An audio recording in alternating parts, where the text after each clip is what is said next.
Love you, Aussie. Rueben Cherrington to Kennedy Cherrington. Navigated the biggest ocean. We can navigate anything. You are now listening to Cherries on top. Bro, sorry. You're a noob. Don't be silly. Bruh. It's hard to navigate. What? Got that dog in us. Yes, we're good. Okay, let's wrap it up. Let's go. Comeback season. You're listening to Cherries on Top. My name is Kennedy. And my name is Rueben. And we're your favourite podcasters, NRLW athletes for Parramatta Eels, all your favourite TikTokers. We talk everything, sports, trends, sibling life, and just here to have a good time. This episode is brought to you by our good mate GS. Shout out to him and his business, Cordell Construction. Without him, this wouldn't happen. Thanks, fam. Bringing the NRLW. But first of all, mate, what's going on? We walked into the studio and we're wearing the same thing. And we looked at each other like, what the flip? Because we've never really worn basketball singles, but it's the black underlay too. No, literally this morning I obviously woke up and I was getting ready and I was like, I found like my long sleeve black shirt. I was like, you know what? I'll wear a basketball singlet, you know, trendy, whatnot. Yeah. And then I walk in. So it was like just out of nowhere that I've just put this on. And then I walk into the studio and I look at my sister and she's wearing the exact same. So check Spotify and YouTube right now if you're watching. We walked in and we were like, what? Like I picked up my black one. I was just going to wear the black long sleeve. Yeah. And then I seen my basketball singlet, just had the feeling to grab it and put it on. And it looked cool. Sister connection. Literally. We're going to try that out actually. Living together anymore. So it's just. We just rocked up. Oh, tell me you miss me. No, tell me you miss me. No. Anyways, guess who's back playing this week? You? Me! Comeback season. Yes. Guys, Magic Round this Sunday. We are playing at 3:45 p.m. against the Dragons. Kennedy is coming off the bench. Yes, I'm back off the bench again. But because this episode is filmed a little bit prior to that, we're going to have the score right here. Right here. Yeah. So, Dragons, watch out. 9 weeks. How you feeling? 9 weeks. Yeah, how was rehab and what's the feels this week? Well, if you watched episode 5, the one before this, we were in a really tough time getting through rehab, but honestly feeling good, got through some really good contact, and just psychologically that kind of was a big tick for me. But did you know, fun fact, game day come this Sunday will be 337 days since I played last for Parramatta. Because I got injured August again last year. So it's almost been a whole year since I played for Parramatta. Wow. I guess Origin being the everyone's infield, just like, you've played, but I haven't actually played for Parramatta because I got injured against the Dragons. So how long has it been since we've played together then? It'd be round 1. Round 1. Last year, so over a year, but then properly, probably not to the year before. That's what I'm saying. Damn. We're back. Comeback season 2.0. That's it. But, off the back of, actually, funny chat, guys. Our coach promised us he'd come on our podcast only if we won 3 in a row, and we have seemed to keep fucking up that. We've gone win, loss. Yeah, so all we had to do was just win that Warriors game, and we'd have our coach on the podcast. So hopefully we can go the next 3-0. Just need some consistency. Yeah, what happened that night's game actually? That night's game, there was moments where it was good. It was just playing catch up, I guess, didn't start as aggressively and as physically as we needed to, and obviously we were just playing catch up the whole game. And for any footy fans out there, obviously all of yous, knowing that it's hard to start on the back foot. Yeah.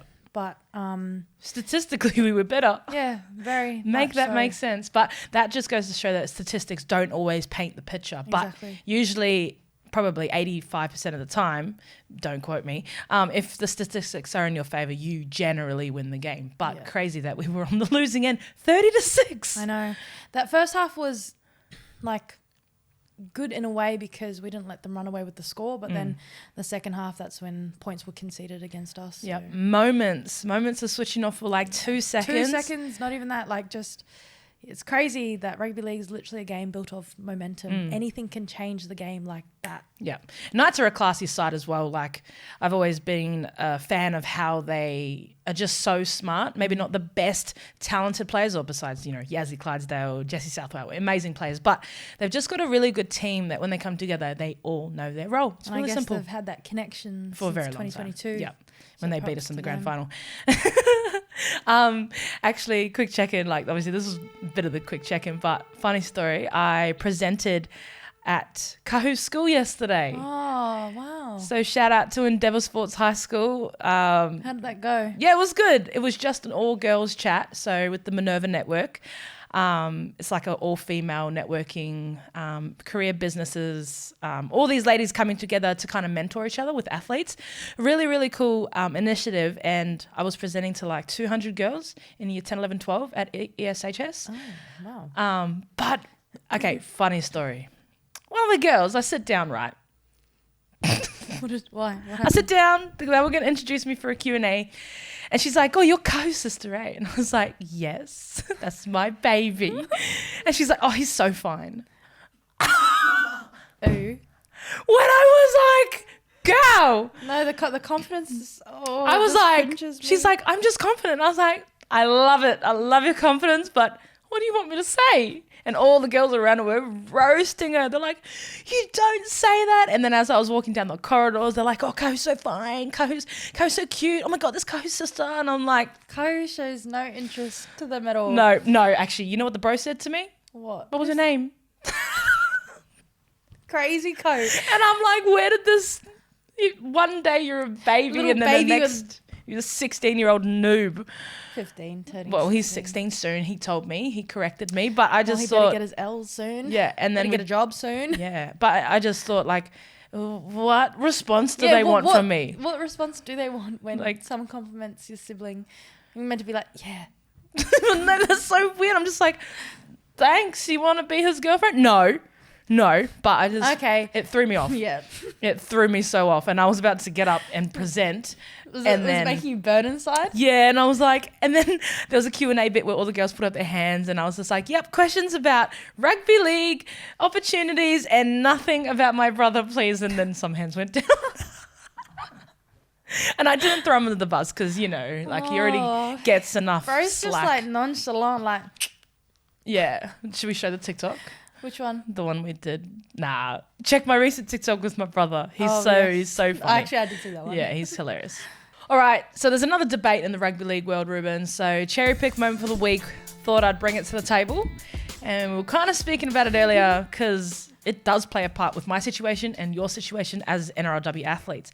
And it's the eligibility conversation. And there's been a lot of comments over probably the last 2 years on our podcast actually asking where's Where's our stand? allegiance? Where does our allegiance? Who we Who we going would to play for? and why would we not play for? Yada, yada, yada. And Origin chat. So for those listening, NRLW fans, eligibility was something that was thrown around our conversation with State of Origin to begin with because people thought we weren't eligible for State of Origin for Yeah. New South Wales. And like, hello guys, we're born in Western Sydney. We just grew up in Perth. Junior club, yes, in Perth, but it still was enough to be eligible for New South Wales. But then, look, there's the chat around some people being born in a different state yet growing up in the other state. Do you Yeah, know so what I mean? it just doesn't make sense. So I think we've got to find a medium that works for everyone, but I just don't think there is a medium at the moment. So with the eligibility in the international game, we've got to get it right because the international game is how our game is going to grow, right? Obviously, it's established in Yeah. Australia, but to get bigger, obviously, we Yeah. need to go international. We need to go international. Like, that's probably the letdown of the NRL. We're so strong in Australia, New Zealand, Pacific Islands, but to grow the game with new eyes and new viewership, we need to go beyond. Like, that's why I really like the Las Vegas initiative because we're bringing, like, eyes that have never seen our game. And our game's so interesting. Like, imagine seeing a women's game, people running it straight, respectfully. smacking each other. Smacking each other. Like, we've got a niche that no other contact sport has, especially in We the don't wear female game. pads. We don't wear pads. We wear a mouth guard. Some of them do, actually. Some of them wear headgear and take it off mid-game. But it's just really confusing seeing everyone's chat. So I was on Channel 9 the other day, and shout out to Paul Gannon, love the bloke, and he provided a different perspective that kind of threw me off, because he was like, New South Wales, Queensland is a pathway for Australia, and you should pledge your allegiance to the country before you start playing. But let's say the players like the amazing Greg Inglis, Jonathan Thurston, if they pledge their allegiance earlier, and let's say hypothetically they were, choosing New Zealand, and then were the greatest of all time, Australia are going to be really upset that they didn't get their Indigenous brothers in that green and gold jersey. So it's like we can't really pledge our allegiance beforehand. It doesn't work in my head. But then you've got players like myself and you. I've played for Australia, so then I can't go and play for New Zealand. But then we have an outlet to play for the Māori All-Stars. You know what I'm saying? So it's real messy, and it needs to be cleaned up, because you've got different players that don't just tie to one country. You've got your ethnicity and you've got your nationality. And where you grew up may not be the place where you tie from where you're born. Exactly. It's very complex. It is complex, and we really need to find a median. Is it median? Median, yeah. Median, yeah. Whatever. Ground on how we're going to resolve this issue. And plus, on the back of that, grow our international game too, because it needs to be a priority. It does. With World Cup coming up next year, that's played in Australia in the Pacific Islands, it stands that, tier 1 squads are Australia, England, New Zealand. And if you play for one of the three, given that they are the best of the best, you could also be eligible for Origin as well. But you can't play. But you can't go play for another tier 1 nation. But then you can go play for a tier 2 nation, which is obviously, that is the controversy, because some of the greats in the game do not like you leaving Australia to go play for another Pacific Island, because that could be your ethnicity. Yeah, it's posing a threat though, because Australia has been and is so strong for so long that it's posing a threat that, Samoa make the grand final World Cup that year. The Kiwis win Pacific Champs 2 years ago. So it is somewhat posing a threat to Australians' pathway. So, but I don't know, we tie from so many different places. You can't put... So that's why we just want to scrap it. One shoe doesn't fit all. Exactly. Scrapping it, I think, would benefit the game a whole lot, because... You'd strengthen not just... Obviously, Australia's always going to be strong. It's always going to be strong. Yeah. This is, rugby league was... The pool of players is beyond, you've got so much talent there. Exactly. But if we start strengthening, all these other countries, because these players do tie to them, our international game could flourish. Well, over 50%, both men's and women's game, are played by Indigenous, Pacific Islander or Māori people. So we have... a massive chunk of players who are pledging their allegiance for Australia but are also eligible for different countries like Tonga, Samoa, Papua New Guinea, Fiji, Cook Islands. Imagine if we built all those nations up and built a foundation with International Rugby League. We're all going to get better. Then you can really see who the greatest country is. Yeah. Exactly. And that's how it should be. But I just wanted to throw to you, you haven't yet made your decision. Well, I think you have, but haven't. With your eligibility, I just wanted to hear from you, because we've had a lot of comments ask where your allegiance stands. And you've played State of Origin under 19s, but technically that's not it's not counted Origin. I've obviously pledged my allegiance for Australia. And you've played for Australia. And I've played for Australia, but I haven't played for Australia in 3 years, technically, 3 seasons. Someone... Mum actually asked if I didn't get picked for Jillaroos, would I jump to the Kiwis, because there's a 4-year window. And I was like, So then that's when I wanted to ask you. See, if you got the call, bang, right now, I don't know, World Cup coming up, you can't obviously, whatever, but whatever happens, happens. But yeah, I just want to see where your thoughts are at. Yeah, it's a big one, because if I was to pledge allegiance to New Zealand, it obviously rules out Origin, and Origin is something that I look towards as the greatest game. Yeah, as the greatest in the comp right now is being Origin. But then, an opportunity to play for New Zealand that'd be pretty freaking awesome, all right.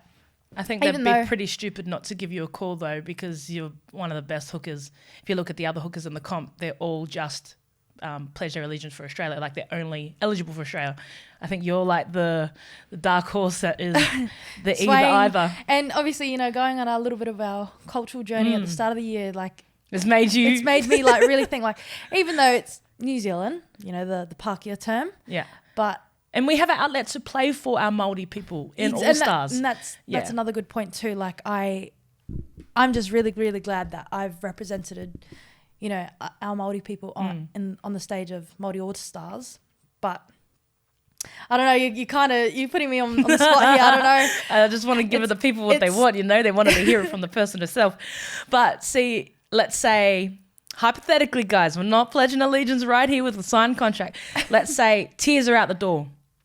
Then what? Let's say, for me, instance, let's say I don't get picked for Australia. Where am I going? New Zealand. Yeah, like, If tears are out the door, I'm picking New Zealand as well. so it's just really frustrating because it's like we have so many, like Jessie Strange, for instance. She's eligible for 3 countries, 3 tier Wait, 1 countries. England, Australia, New New Zealand? Zealand, yep. Wow. So you've got players like Jessie Strange who you kind of have to wait if you're sitting on that list, and it's crap because Yeah, it you can be want a to waiting be, game. you know, want to be dedicated to one country. But if you're not going to get picked, and the opportunity is still there to play, why would you not take it? Exactly. I think it's for the fans to understand that it's so complex. We don't just have one tie to one place. Genealogy, papa history, you tie to so many places. Like you're going to have emotional attachments to different jerseys. 100%. So I think for the fans to understand, it's down to the player and who they are. And their emotional connections to Yeah. each jersey. Like you could be brought up being Māori, but not actually have that emotional connection and still play for, let's say, Fiji if you were eligible. I don't know, but Just use our example. yeah, for but there's example. so many different we're examples. born in Australia, but we are Māori, yet grew up in Australia. Like we could play for Australia, New Zealand, but then, as you said, we still have that outlet in Māori All Stars. Like there's just so much going on. Yeah. But if we were to pledge our allegiance to New Zealand, it takes us out of Origin, and we see Origin as the pinnacle of our game. The best place state of origin. But they're wanting to change that agenda though. They And don't want Australia. They want international game to be the pinnacle, not state of origin. Exactly. And I think if they want to move in that direction, they need to drop the tiers because it opens up players to pick more than just one team. I'll ask you this question: state of origin, isn't that a pathway for Australia? That's what is holding down the Well, conversation. this is what confuses me. Then what is the NRLW? Shouldn't that just be the pathway for? Australia? Yeah. But then we've got Warriors. It's not a pathway for Australia. It's a pathway for opportunity to representative jerseys. Oh, my brain just bloody hurts. There's too much going on. That's what I mean. We have to find a median, but we have to experiment with the pathways and tiers and stuff, which is why I think, guys, that we should use the NRLW and the women's game as kind of the guinea pig to experiment the tiers, the no tiers, the eligibility chat within our game because it's so fresh. The men's game is a different realm because they've been doing it for so long. Yeah. Australia has been dominant for so long. And now that these international countries are creeping up on them, they do probably feel a little bit intimidated by the talent that is coming through. Yeah. But I think we should experiment it with the NRLW because And it would benefit, you know, women's rugby league as a whole because it just strengthens everything. And like, for example, that the match that happened in Las Vegas with England and Australia and that blowout score, that would, you know, would kind of fix we need those. to fix that medium with other tier 1 countries because at the moment Australian jewelleries are so far ahead, which, you know, it's cool to be part of the best, but no one wants to watch a product with a blowout score. Like we've got to be thinking about the other nations as well. And I think with my role in the RLPA, we can have these chats. So even moving the Super League women's comp at the start of the year so some of us can go play in England. I would love that opportunity. That if would it be didn't pretty cool. coincide with Origin and it didn't coincide with NRLW, how play cool. Super League. Yeah, go play for Catalan Dragons. Go play with Page over What's Page's team called? St. Helens. Yeah. Saying that, like, you know what I mean? I would love that opportunity. But at the moment, the windows are too clashy. Let's work together as an international rugby league to map it out in the women's game. I think there's We an all opportunity want to walk away with a smile on our face Yep. at the end of the day. And we want to be competitive, and we want to grow the game. Grow the game and be a part of the best in this game. All right, Audience Corner. You ask us questions. We answer them directly from you. So you're hearing it from us first. And I haven't told Rubes yet, but I'll let you guys know at the same time. Audience Rueben. Do you say yes to photos all the time in public, or like what are your thoughts on people coming up to you? And I've always, I don't know, I think we sit different with this conversation because I was listening to the morning shift the other day actually, and Jordan was speaking about this, and he said he feels uncomfortable when people, you know, they've built such a big audience where there's like this impression that they already know him, and he's like, I don't know you. And you see with celebrities in like paparazzi too, like not saying we're celebrities, but we have a platform, and you know, there's that invasion of privacy, and they say no, and it can come across as rude. So someone said like, are we always willing to take photos, or if someone comes up to us, say hi? And we've had like people like on our TikTok comments say, hey, seen you at Miranda, and it still kind of weirds me out, but we've got to understand that like we're in an arena with so many eyes. I don't know, I just wanted to know your thoughts, because then we can let our fans know, like I don't know, it's a different one. It is. Like, I do say yes to photos with fans because, you know, it makes their day, and it's a little bit of my time to give back to them for all the support and love that they give to us. But there is a line, and it's just a respect thing, because at the end of the day, we're humans. We're all humans. We all eat the same. We all shower the same. We all brush our teeth the same way. Like, we do things all the same, but because obviously we are in the spotlight, it creates like blurred boundaries. Yeah, sometimes. blurred boundaries, That's 100%. it. Like and that's where I guess it comes down to the character of the fans, or just people in general. Like their first impression Exactly. approaching you, I guess. Yeah, like to keep it respectful, keep it polite, because at the end of the day, we're humans. You never know what we're going through. Exactly. But there's a false impression. See, for me, my ex-partner didn't like me saying yes to photos when I was with him. And he provided a different perspective, because I was like, oh, I'm always going to say yes, because that's just the person I am. You know, I was once that little girl asking for photos with sporting stars, and they'd always say yes. And I kind of wanted to reciprocate that. Yeah. And then it made sense to me when he was explaining it. He said, but that's my time with you. Yeah. You know? And I was just like, yeah, but like I'm a public figure. Like that might be that one reason that person might be holding on today. Like you never really know. But that conversation that I had with him provided another, because I just was like, yep. But then obviously it depends where you are too. Say if we're on a night out with the team, I'll say no. Like there's no cameras. There's not that we're doing anything stupid, but it's just like you got to have that respect. I'm out with my mates, out with family. Yeah. But at the footy games, oh, of course. Exactly, because, you know, we're there to play and give back to our fans. But yeah, that did open another perspective on a way to think about it.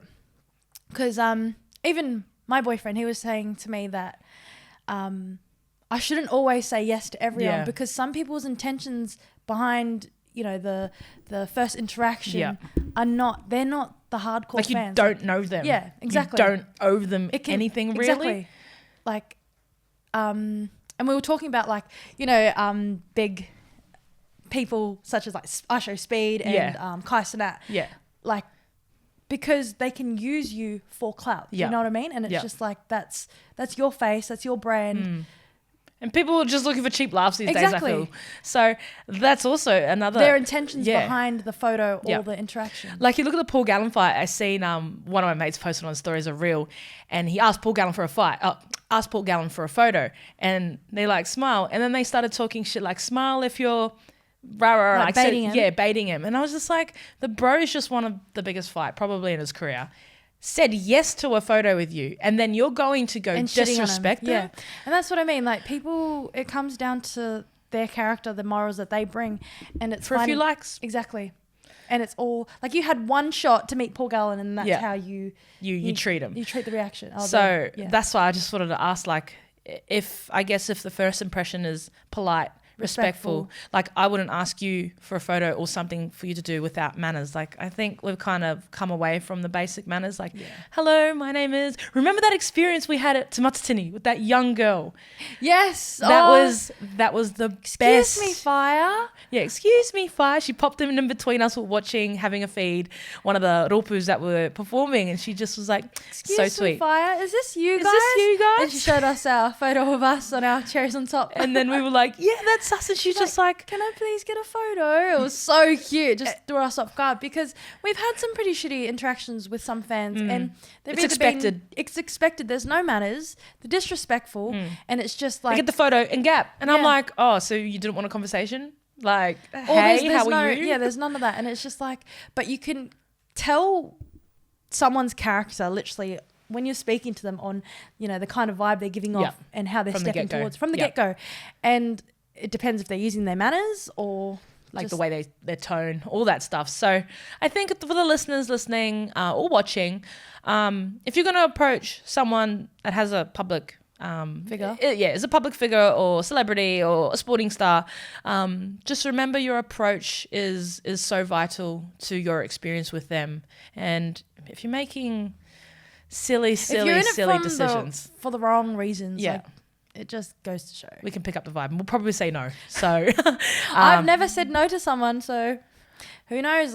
You could you could be the first. I actually have never said no to. I've said, can you please come back later? I've always, this is how I do it. I'll be like, And you I'll don't be come back? No. I've done that a few times, but that's because we literally had to go into the change rooms. Yeah. But I say, I'll be back. And then I Yeah. make sure I do come back. Yeah. But depending on obviously time. Yeah, but obviously fans, especially at a footy game, they see that as disrespectful. So after State of Origin game 2, I was making my way around The field? the field, and I did probably 3/4 of that whole field, and I still got messages saying that that's not good enough. I'm being disrespectful. The fans showed up in the rain, and I was like, I just played. We just won the series. I'm trying to find my family. I made it around 3/4, and is that still not good enough? I'm so sorry I couldn't get to you. But you know what I mean? Like, It's a tough one. you But can't win. no, you can't win in this world. And I guess Just because I was like, Suncorp, I got messages saying that I didn't go around, and I was like, I did. You just didn't see me. So I made an effort for game 2 and To still go got around. the same response. at the end of the day, like there's plenty of opportunities to come see you, and that's just You've one of got them. our schedule. You know where we train. You know where we play. So in the next 6 months, hopefully you don't get a no. Yeah. So guys, this week's winner for our $300 gift voucher for Rebel Sports is Raymond J. Now, what did Raymond say? Remember, it was the petty story. There were a few that were really good. They were really good, but this one stood out in both of our opinion, and it was pretty damn funny. How petty am I? I'm so petty that if someone I know doesn't wish me a happy birthday, Oh, the happy birthday chat. I'll open our Snapchat chat just to start typing so they get the notification and think I'm about to say something. But I don't. I just leave it and I live for the chaos that notification causes. Ha ha ha ha ha. And then he goes, oops, forgot to mention I do that on their birthday. Is he a Leo? Surely that's such Leo behavior. Yeah. If not, let us know your star sign. Now, off the back of the petty chat and giving away a voucher, we obviously got to give away this week's voucher for episode 6, $300 gift card to Rebel Sports. All you have to do is provide your opinion on the eligibility rules and what you think see fit with our chat around Tier 1 nations, no tier nations, or anything rugby league chat. It's that simple. And to be in the running for all this, make sure you guys are following us, liking, sharing at Cherries On Top Pod on Facebook, Instagram, TikTok, Instagram. YouTube. I said Instagram. Oh, sorry. But as you guys know, everything's No, better. no, we're not done yet. Oh, okay. Pause. What the hell?